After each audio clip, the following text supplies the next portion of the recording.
Yes, people, welcome back. I am on such a high right now. I'm still trying to process what has just happened. Is my thing working? Is my mic working? There we are. That should be better now, hopefully. Jesus Christ. I'm doing this on my phone and I'm trying to work out how this is going. Um,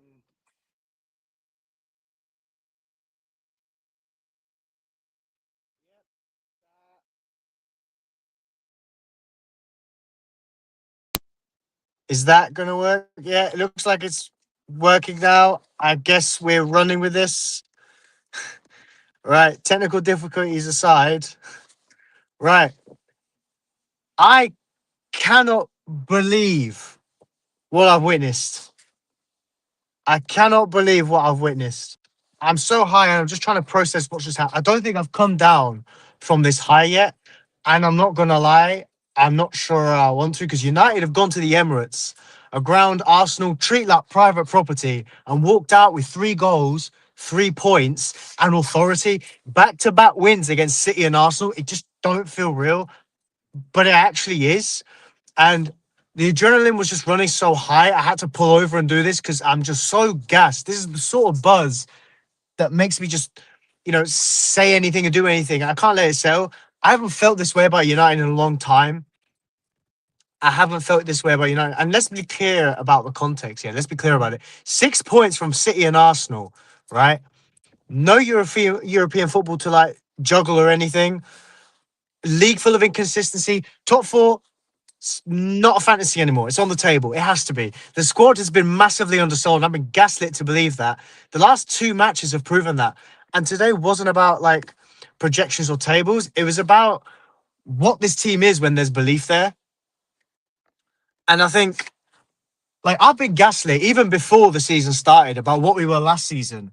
You know, I was gaslit to believe that this team was a 15th place, you know, a 15th place like side when it clearly wasn't. And I've said for so long that this team is not 15th or where it is, right? This team can do more than what it is, right?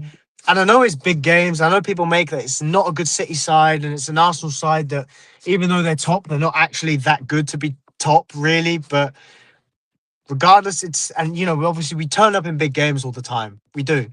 Let's just have it right. But like, we still did it.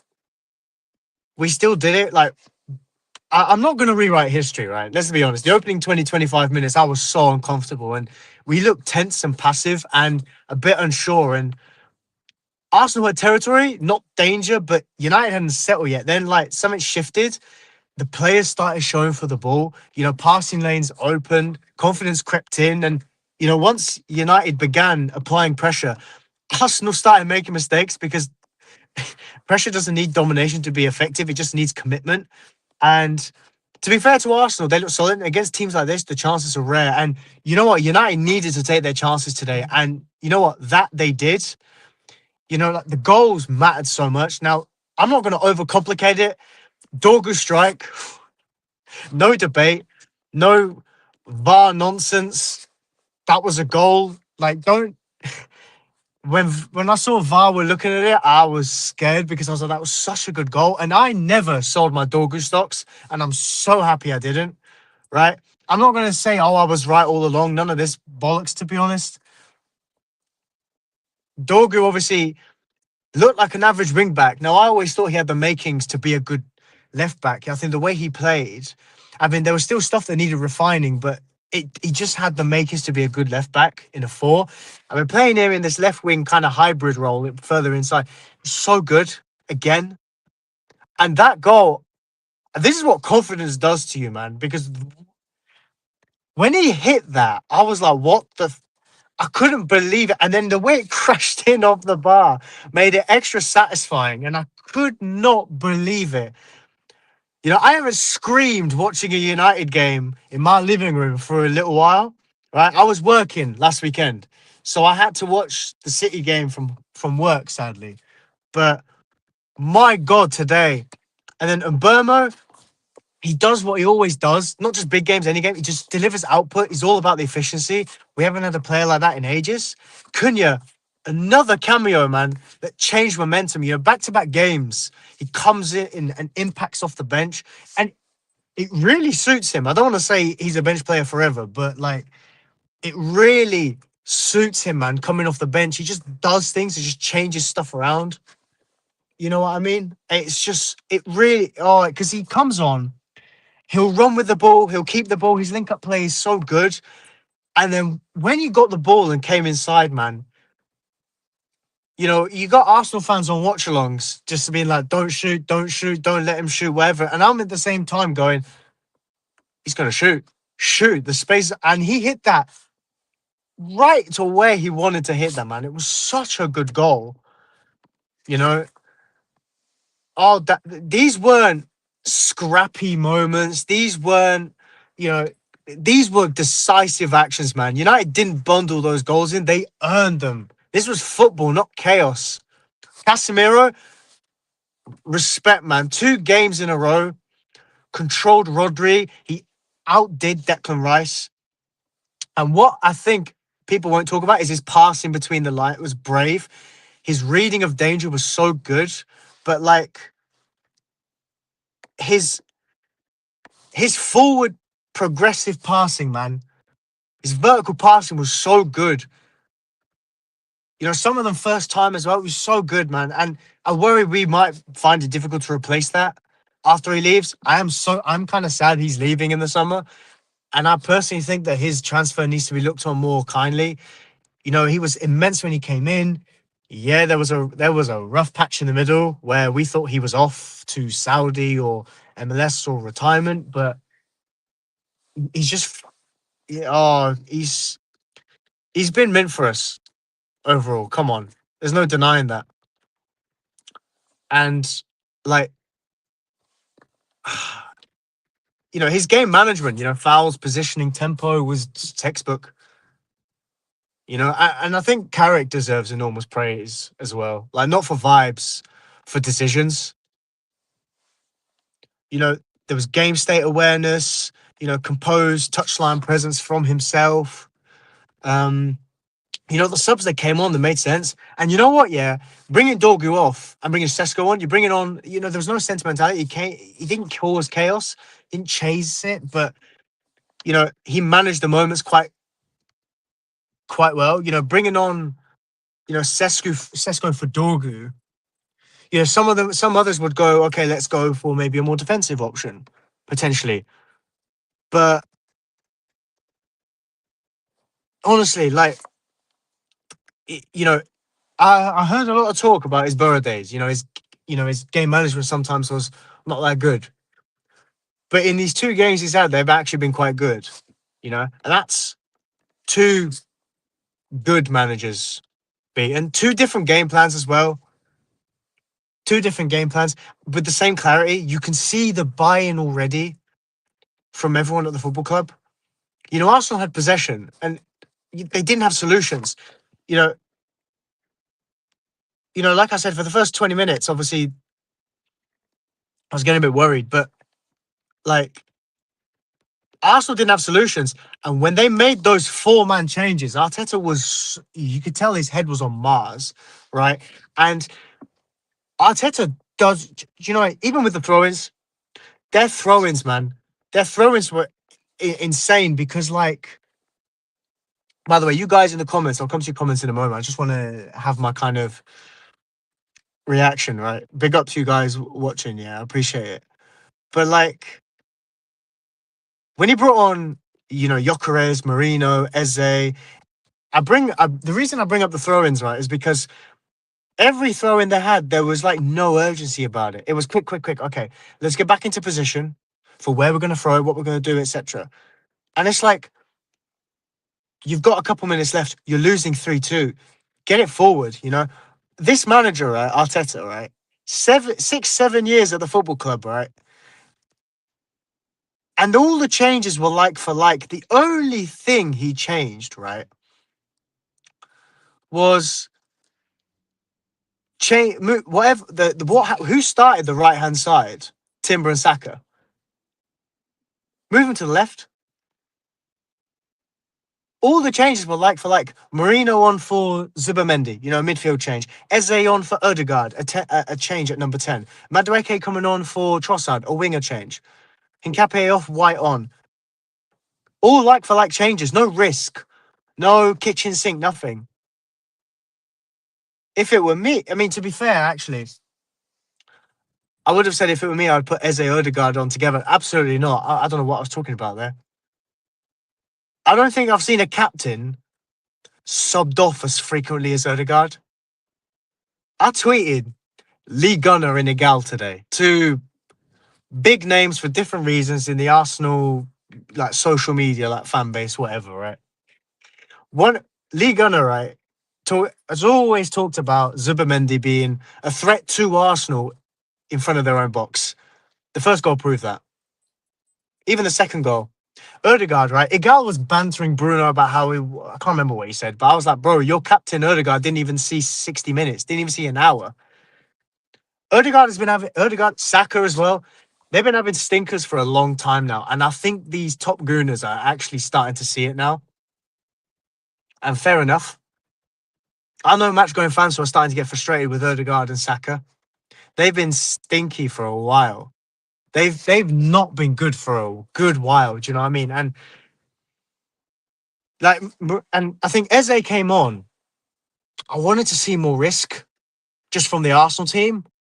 Obviously I didn't because I'm watching as a United fan and I don't want us to don't want us to lose. Didn't want us to concede, get an equalizer. But like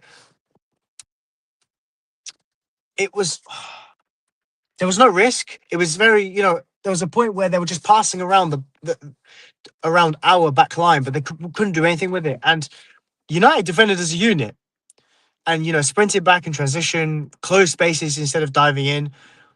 And you know what? Arsenal's biggest threat, like we all thought it was, set pieces and scrambles. In open play, United superior. And it mattered.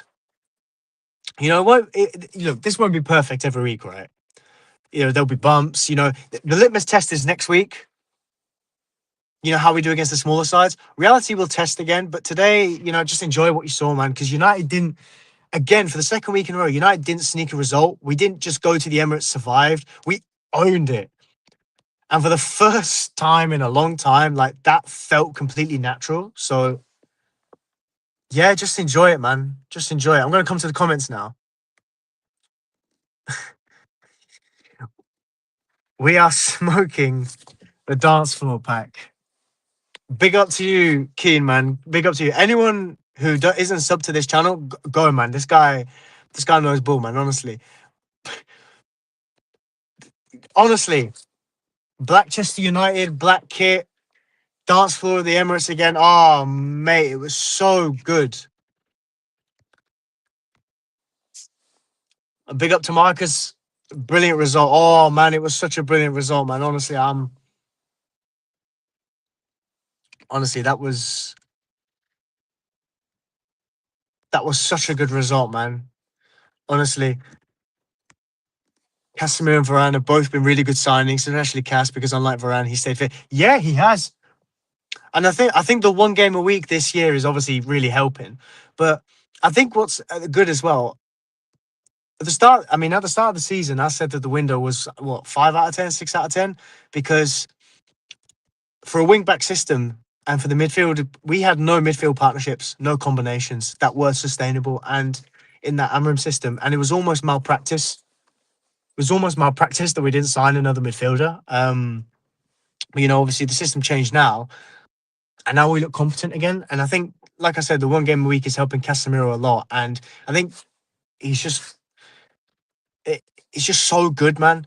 And he's so good to have around. Even if he was a backup, I know he might not take that because, big player, senior player experience, but he's just so good to have around the place. He's so good. Honestly, man. Odegaard ghosts as he always does. And honestly, if Arteta wants to see this out, yeah, he has to. For me, Rice was more of a captain today than Odegaard, right? Like he is every week. But Rice today, I think Rice tried as much as he could, but Arsenal were very poor. They shithoused a goal from that, Lissandro Martinez deflection, whatever you want to call it. Finally got a set piece goal. Zubimendi, I've heard Arsenal fans be talking about this guy. Like, when they signed him, they gassed this guy up like he was Rodri, like he was Mesut Ozil in the six with the way he was going to have line breaking passes. Since the first game of the season, right, he has proved that going forward, he's good, but he's not press resistant. And in front of his own box, he is a liability. And I think having Rice and Odegaard together as pivots, yeah, that's fine. That's fine. But you got to have them as pivots together, man, because it's like, I wouldn't trust either of them individually in the six, to be honest. As much as I like Rice, I think he's so much better as an eight or in a double pivot with someone else next to him. Trossard, I was worried that, Trossard or even Saka when he went over to that side was gonna have what's his face? Delo's number. I was worried Delo's gonna be playing against us again. Um but thankfully it wasn't like that. Also, Marcus, you saying also Arsenal didn't need Zubi. I think Zubi was a luxury signing in hindsight. No, do you know what? I agree and I disagree because they let Partey go and they let Jorginho go. Zubi's not really an upgrade. I think Rice in the six, I've seen this for England. He passes sideways too much. He's not an elite ball player like a Rodri or a Carrick or a Neves. And I think that's what Arteta wanted in his six, which is fine. I don't have an issue with holding midfielders like that. I don't think Zubimendi was that guy, though, if I'm being brutally honest. I don't know who they should have signed instead, to be honest, off the top of my head.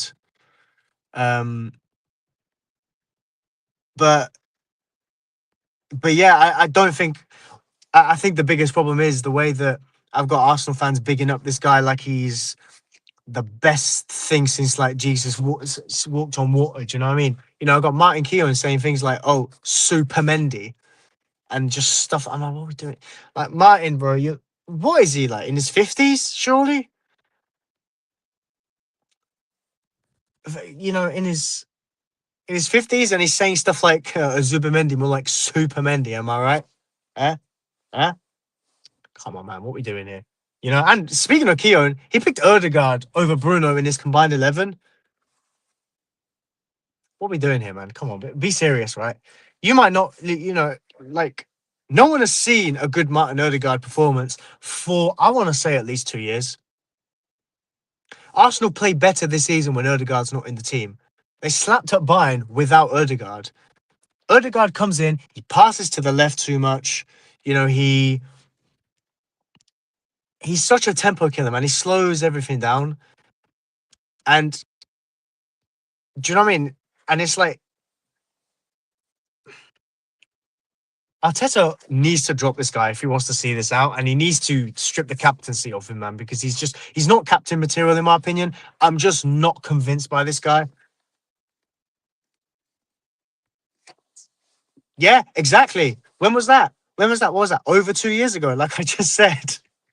Losing Xhaka, I think if Xhaka was in the midfield with Rice still to this day, Arsenal's midfield would be so much better. But it's not. Instead, we're seeing Mikel Merino come on as like the savior in certain games. We're seeing, fucking hell, the windows are all fogged up and everything.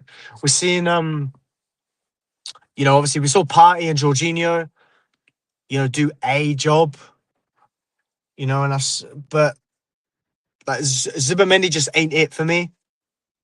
He just ain't it, and I think if you put Zubimendi in the 8, it wouldn't be so bad. But it depends how they want to play. I think a lot of teams now, when they're in their full-fledged 11s almost, they have this kind of arrogance towards playing a 4-2-3-1 for some reason.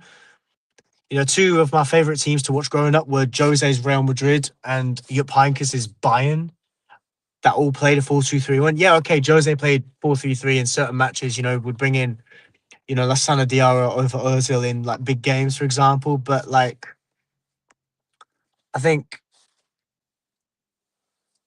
it's one of do you know what I mean? It's like, I don't know. I'm seeing top teams have an arrogance towards the formation, and I just think it's stupid because I think if Arsenal played a 4-2-3-1, with Rice in the kind of 6 to 8 eye hybrid with Zubimendi, you might see better midfield performances.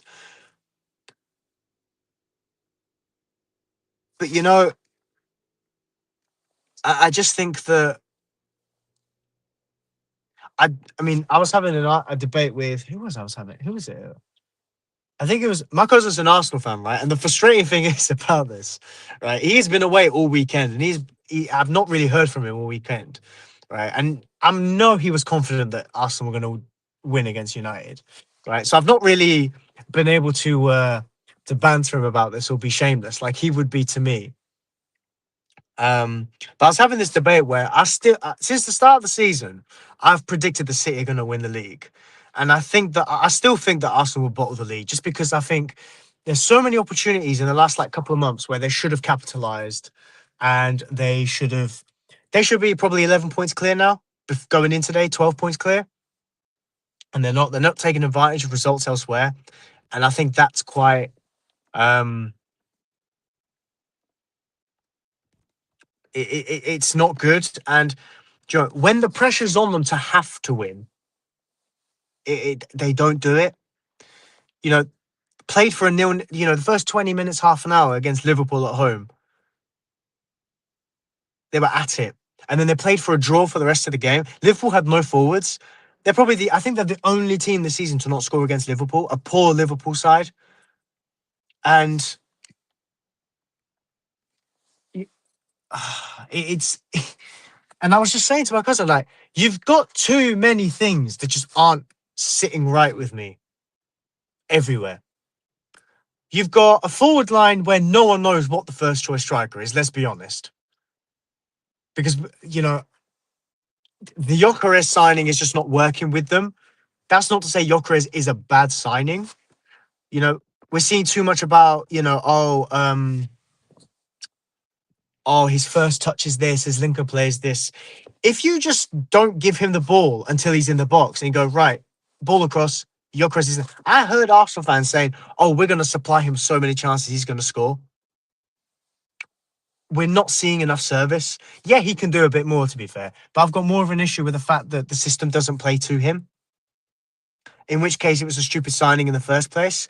You got this star boy Saka, who's not been seen at his best for over a year, and he looks to have lost like a yard of pace. Or he doesn't have the same burst he used to. So maybe that's more acceleration. Okay, maybe that's on me a little bit in terms of maybe I've got that wrong. But this manager has ran him into the ground. And then you've got a captain who hides so frequently. You've got then where else is in the forward line? Where else is the quality? I'm not really sure. Jesus and Havertz between themselves, yeah, their link up play is good, but are they out and out goal? Jesus will give you 2 or 3 good games and then won't be seen for a while. Even Eze is a bit of an issue. I know Eze at Palace would have some good games and then just go missing. Elise for me was the better player out of the two. And like, like, listen, on Gyökeres, right? I'll go back to it for the moment. You don't score 97 in what, 102? I know it's, okay, you can belittle the opposition a little bit because it was like a lot of bottom half teams in Portugal. But, I think there is a decent striker there. But it's one of them things where it's like, if it's a team that I said in the summer that if it was a team that focused on transition, like us, for example, and Mark, in fact, Marcus, I've just seen your comment there. Yeah, exactly. Arsenal do play against a lot of low blocks. If he played in a transitional team like us, it'd be so good. He'd be getting goals, but he's not. And and then the defense is good for Arsenal, and the goalkeeper it seems settled, yeah. But everything else is not that great. And to be honest, it's like there are no more excuses for Arsenal right now to not win this league. And I've been saying for a while that I just don't think Arteta is that. And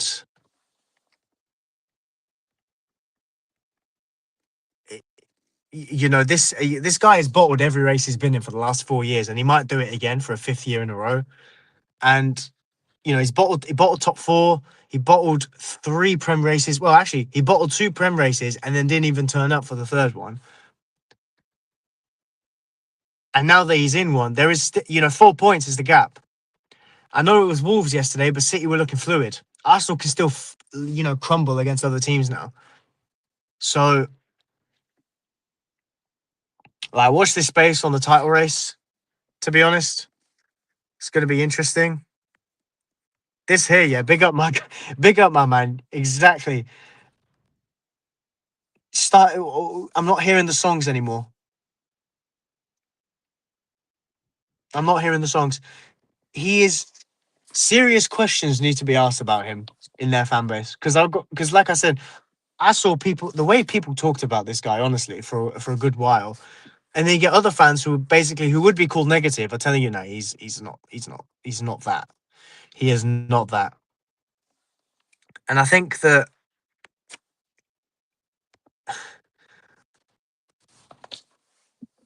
it's very much like we beat a poor team today. And I'm going to be happy because it's Arsenal, it's the league leaders, it's social media like Derby, whatever. Arsenal fans are so shameless, and beating them is always so fun.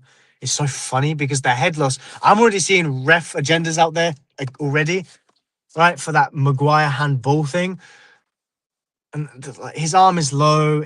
He's going down anyway. Like, what are we doing here? So,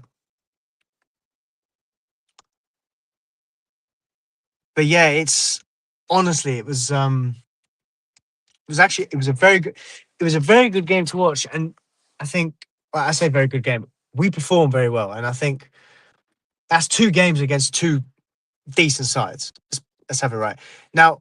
For me, the litmus test now is going forward against the lesser sides because Amrim did turn. Amrim's team did turn up against big sides. Many other managers, they turned up against. I remember Louis spanking Spurs 3-0 at home, City 4-2, Liverpool 2-1 away in the same like run of games, and then get beaten 1-0 at home by West Brom and 3-0 away by Everton. So these performances that we've had don't look like smash and grabs like we've had in the past. These look like genuinely good performances. Last week again, I did my review for the City game. Last week, our transitions looked like we were doing it with intent, with purpose. It didn't look like we were doing it just because the game plan said so or the system said so.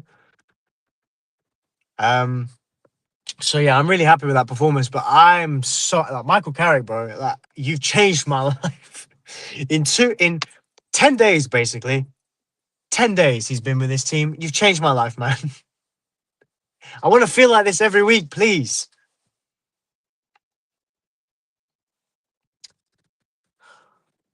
Honestly, man, I can't get over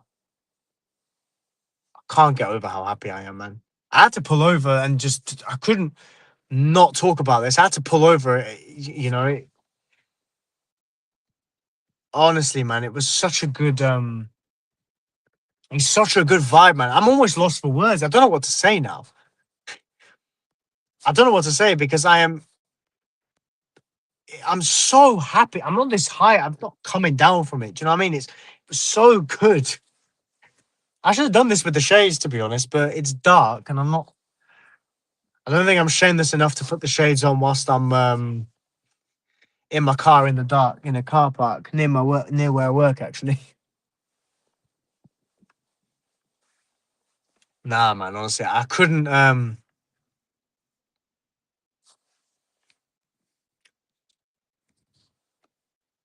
Honestly, I couldn't resist.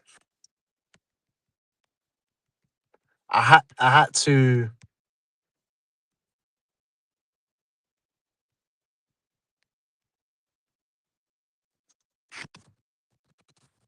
Ah man, why's my camera off? Oh, because I've just sent a message, didn't I?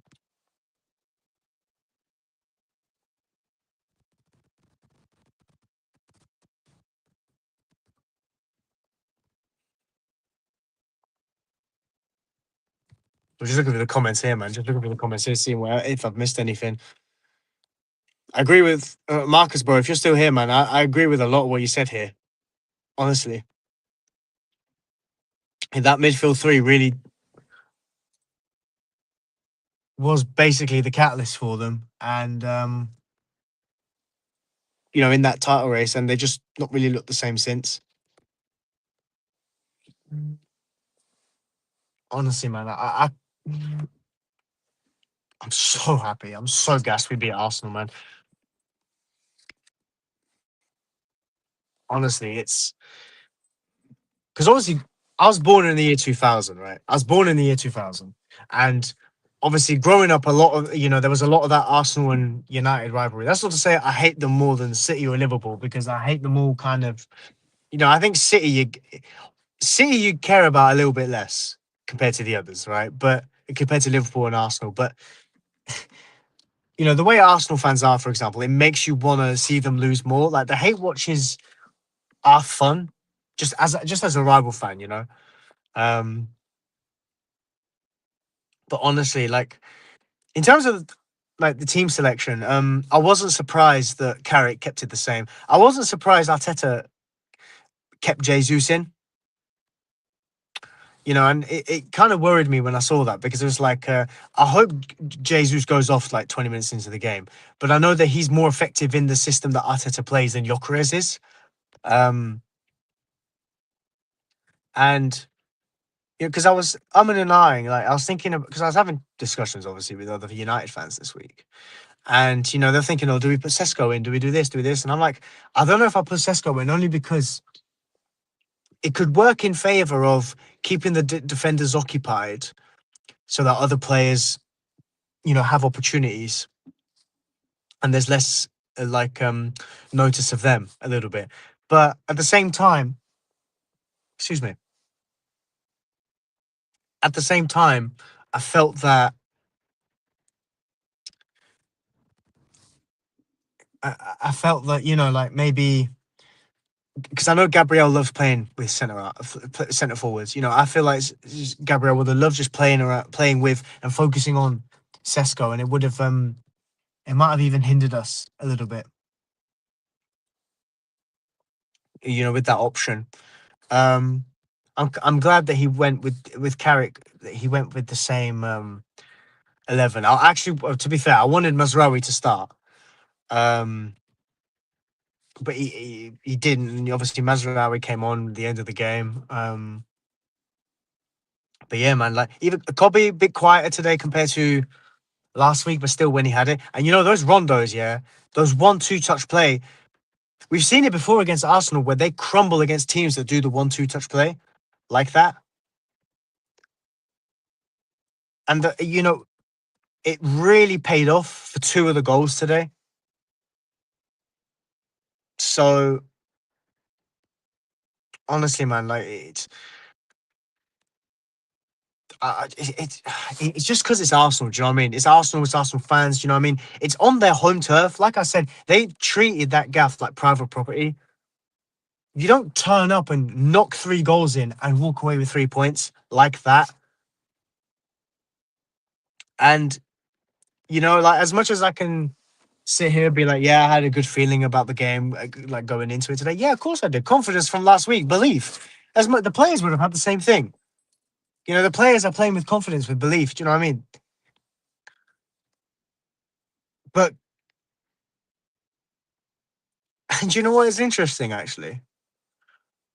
When the game Jose got sacked, right? I'm gonna bring this up. Bit of a memory here. In the punditry after that Liverpool game, right? Um, obviously there was talk about whether Jose would be around, what would happen, whatever.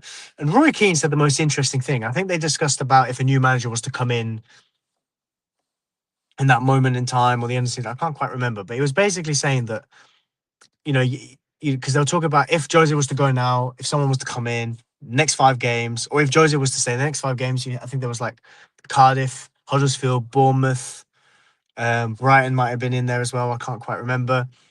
And Roy Keane was like, as United manager, you're not really judged on, the Huddersfields and all that. It's those teams you can take care of. It's against the big sides.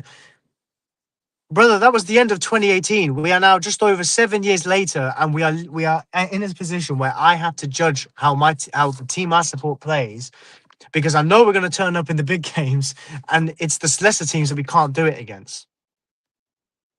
And stuff like that is why, actually, in terms of a new managerial appointment, it's why I don't want Glasner anywhere near the football club, because whilst I like what Glasner's done at Palace, yeah, won him a trophy, fantastic. You can't always be that kind of underdog at United. You've got to have that kind of, you got to have scalability about the way you play, the way the team plays. And I don't think Glasner has that. And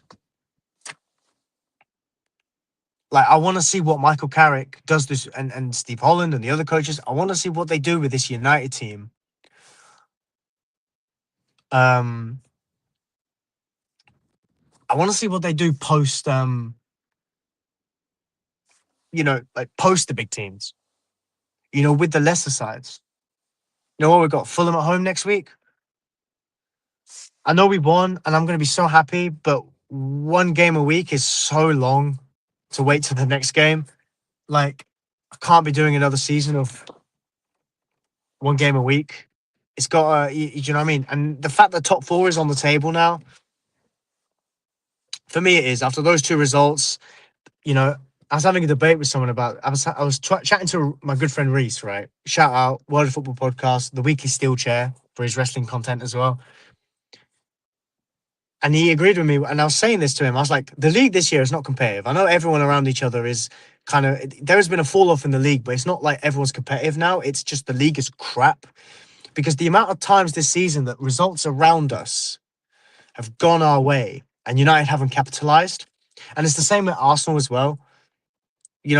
They went to Forest last week away from home, knowing full well City has lost to us, let alone dropped points, and they dropped points themselves. How are you not capitalizing on these results? If you're feeling the pressure on you when you're 7 points clear, you're never going to win a league, in my opinion. It's not good enough. It's honestly not good enough. And I think it's nice that for a change, results are. I mean, Villa beat Newcastle 2-0 today. Look comfy in that game. But there's so many other results around us that just we've not capitalized on, and that really is frustrating.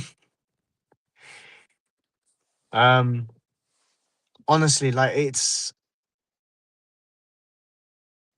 kind of crazy to me that, like, we're in a position now where we've just beaten those 2 teams in the way we did.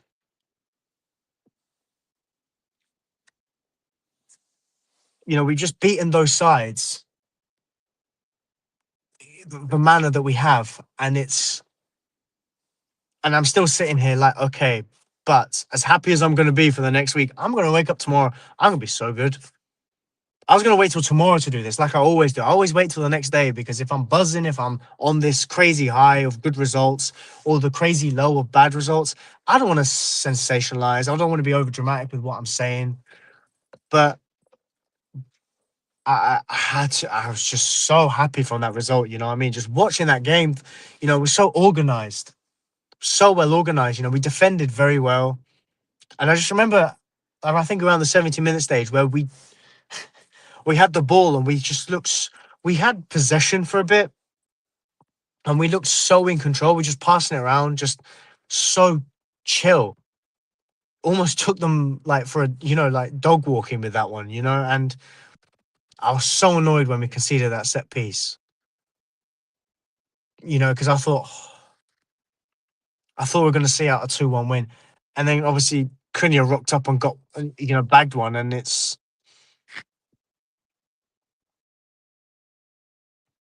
honestly it's so good. On like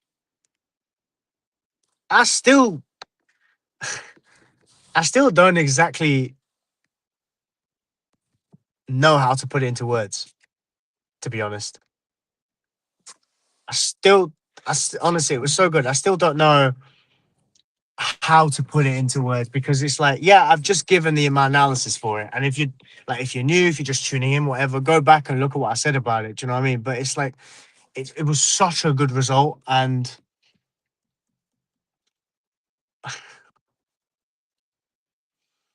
like I'm so happy. I don't know what to say, man. I don't know if you guys ever have this state, especially in football. I know United fans is a bit difficult to come by at the moment in recent times, but yeah, man, like just enjoy it. Just enjoy that, man. Just enjoy that result because we did so good, man. I can't.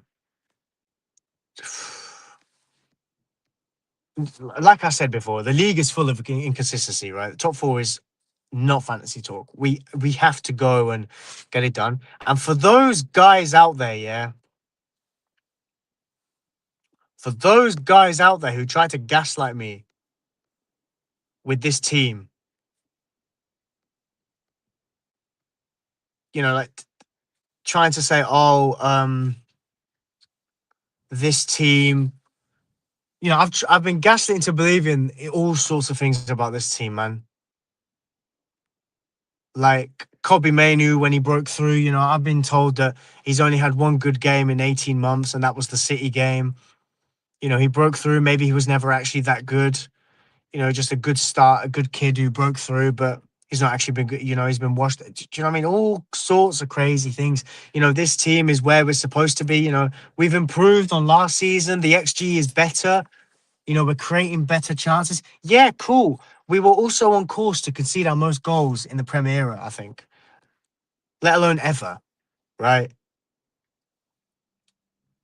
I was being gaslit into believing that. Do you know what I mean? It's like I think Arsenal had a stat today about their XG. They had an XG of 0.38 or something ridiculous like that in open play. And I want to talk about Michael Carrick for a little bit actually, because obviously he's gone in. It was one thing going against a poor City side, granted, but we still executed the game plan. They still look lost, but he was there for 3 days and he instilled belief into the players. And I always say, and I've said before about interims, like when you give simple role clarity, but the players know what they need to do 100%, you get the best out of them. And then when you platform them as well, it's not just playing to their strengths, but also like the role clarity, playing players to their strengths.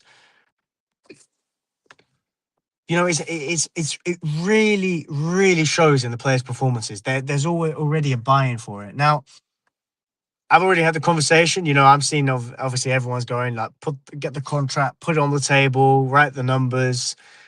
Carrick's of the wheel, everything. Look, I am getting just as giddy as they are, but I am not saying anything like that at the moment. you know, do I think Carrick gets the full-time job?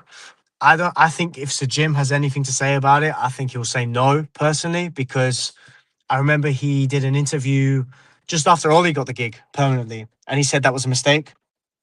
Him personally, I can't remember if he did that straight after or 2 or 3 months later when we fell off and we finished outside the top four places in sixth.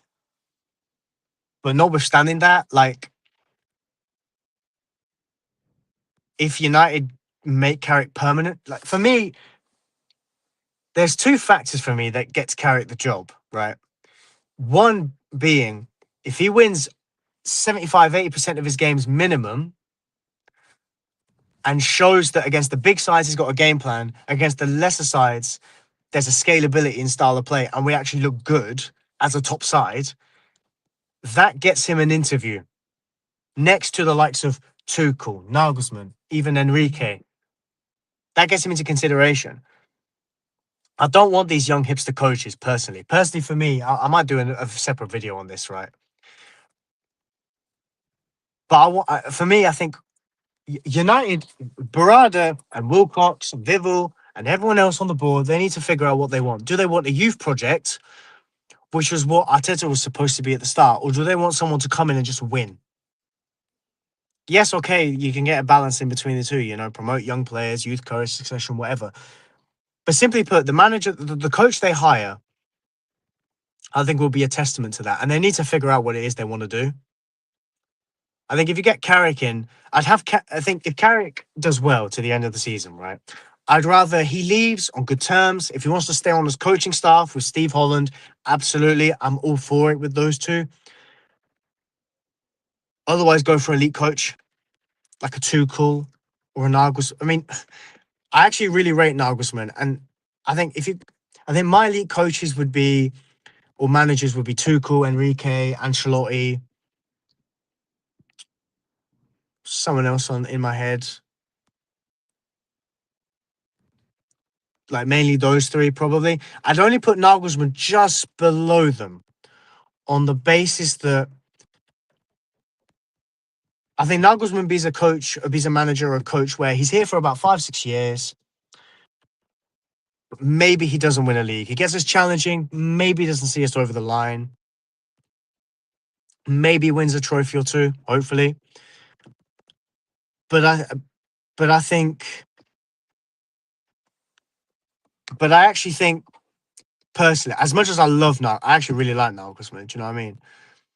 I'd rather have Carrick over all these other young hipster coaches, like the Iriolas, the okay, if you want to count Glasner in that, or the Marco Silvas or the Eddie Howe's. I'd rather have Carrick in over those personally. But my personal pick would be any of the other top three names I mentioned: Tuchel, Enrique, Ancelotti, even Conte. These are ceiling breakers, big name managers who've gone and done it before, gone and who know what it takes to win at a big club. They've done it before. Good teams have been built under them and they've won stuff consistently. They have a good track record. And I don't want to hear this, oh, but we've tried the experienced big winners like Van Gaal. We've tried the winners like Jose. Jose's squad, right? Let's be real here. Let's be honest. When I tell you, right, if City got that title stripped off them and Jose got it at United, right? Do you know what kind of players would be eligible for a trophy for that league title, right? A young, unproven Scott McTominay, a Damian that wasn't too, he was all right, but not too good, right?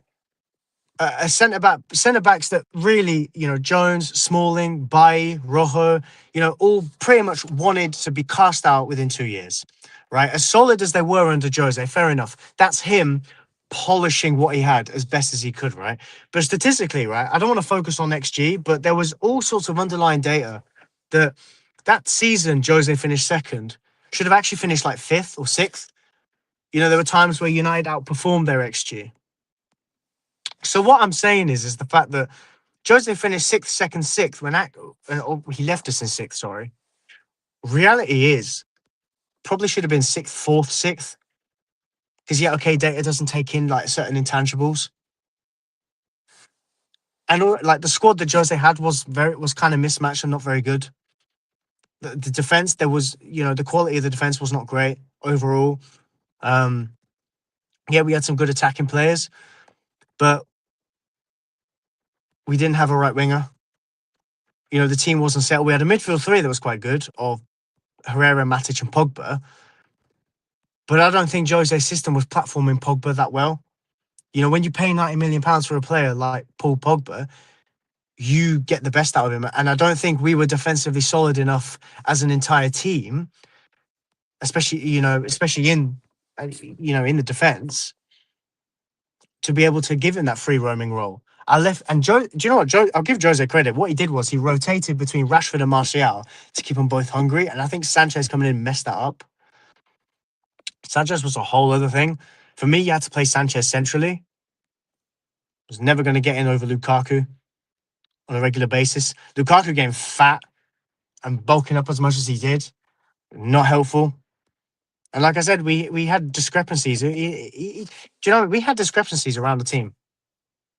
And like, can you imagine if Jose had the defense Arteta has right now? Yeah, okay, maybe. Okay, Timber at right back, brilliant. Saliba and Gabriel as centre back partnerships, okay, brilliant. Okay, Calafiori or Hincapié at left back, okay, maybe you want to upgrade there, you know? But the point is, for me, United needs to be a beacon of, like, football. It needs to be just winning on and off the pitch. And I think United need to focus on getting a manager in who can win. Now, obviously, a lot will be made about the style of play. I know a lot of time fans won't care about style of play if we're winning every week, not scraping 1-0s every week, but like dominating. If we're dominating teams and playing them off the park, yeah, okay, sound. I think United would be happy with that. United fans would be happy with that to an extent. And I say that from the perspective of you get managers like Enrique, we know what he's about. Beautiful, brilliant, brilliant style of play. Tuchel's gone in, done different things at different football clubs. Played that attacking high press at Dortmund, became more of a possession side with PSG, for example. And the England, ever since the Bayern job, right, he's kind of focused too much on control. And to be fair to Tuchel, his league record is not as good as maybe I would like it to be, but Tuchel is still elite manager. Conte goes in, right? He can, if you want to rebuild, fair enough. Conte could probably do that. Conte, at least for a year, could probably get you a league, get 110% out of everyone for a year. But yeah, there's different managers out there that I would consider. I think overall, basically, I'd rather still get to the end of the season and get an elite manager, even if Carrick wins all the games, and he does it convincingly, right? I'm still in the camp of, yeah, maybe getting an elite manager. But yeah, I've been sat here for about 52 minutes, gassing up that United win, rambling about other things to do with United in the minute with like Carrick and stuff. I'm going to wrap it up there. Please let me know your thoughts. In the comment section below. Please let me know, what you think about the game, the managerial situation. I'm always up for hearing what other fans have got to think. And yeah, I'll catch you all in a bit. So take it easy. Enjoy this win, man. Enjoy this win. Enjoy this win, guys. And I'll see you next time. Laters.